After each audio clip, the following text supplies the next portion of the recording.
We are back with episode 2 of the new Piano Ninja Tricks podcast. And it is Mindset Monday, and it is time for your piano pep talk. One of my favorite topics.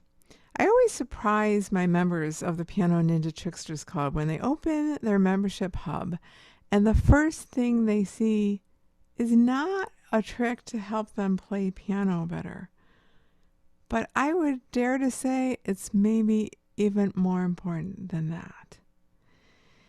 It's about remembering why you play piano.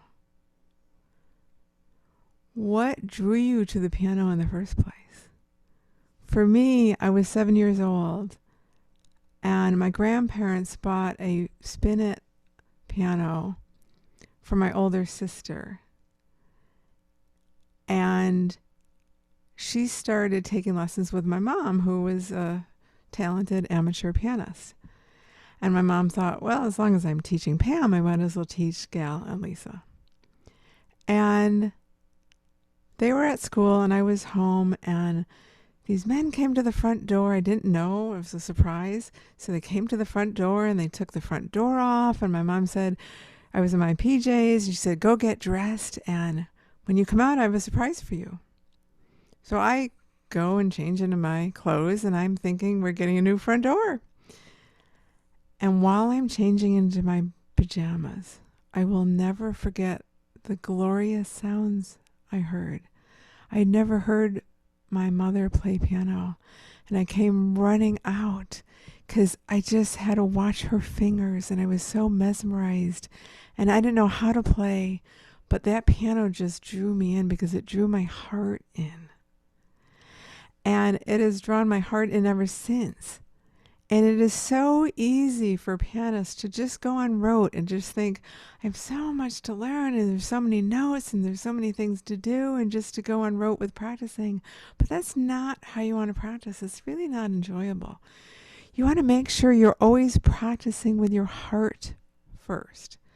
So one of the things I do when I advise my students, members, and you to do is warm up, not with scales, not with exercises, not with etudes, but a piece of music that's easy on your fingers and encourages you and inspires you to open your heart. It changes all the time for me. Sometimes it changes every day. If it's morning time, it's often Bach. If it's evening time, it might be something like this, which is a melody you may not know, is so beautiful. I'll tell you what it is afterwards. I'll just play a little bit of it to open my heart. That will hopefully inspire you to remember to open your heart when you're at the piano.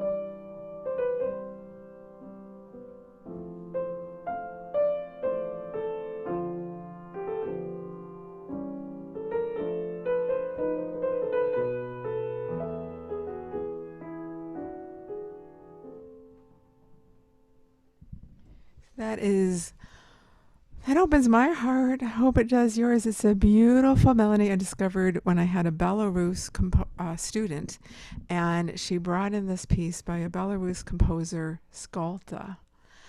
It's called Arietta. It's just so gorgeous. And so that inspires me to make music. Then I can go on to warm up my fingers and play. I do scales. I do them in thirds, sixths, tenths, all the things. I do Hanon, I do Czerny, I do all the things. But I don't do them first thing. Because the most important thing is that when I sit in the piano, even when I'm practicing, and I would dare to say even particularly when I'm practicing, the most important thing is that my heart stays open to making music. That's why it's so important you know and remember, what is your why? Why do you make music? I'd actually love to know. Once you discover it, share it with me. When you're listening on the podcast, there's instructions of how to get in touch with me soon and also ask me questions that I'll answer for you. And you might find this full piece. I know I have a full recording of it. It's only about 3 minutes on YouTube and a shortened reel of it on Instagram at Lisa Spector Piano.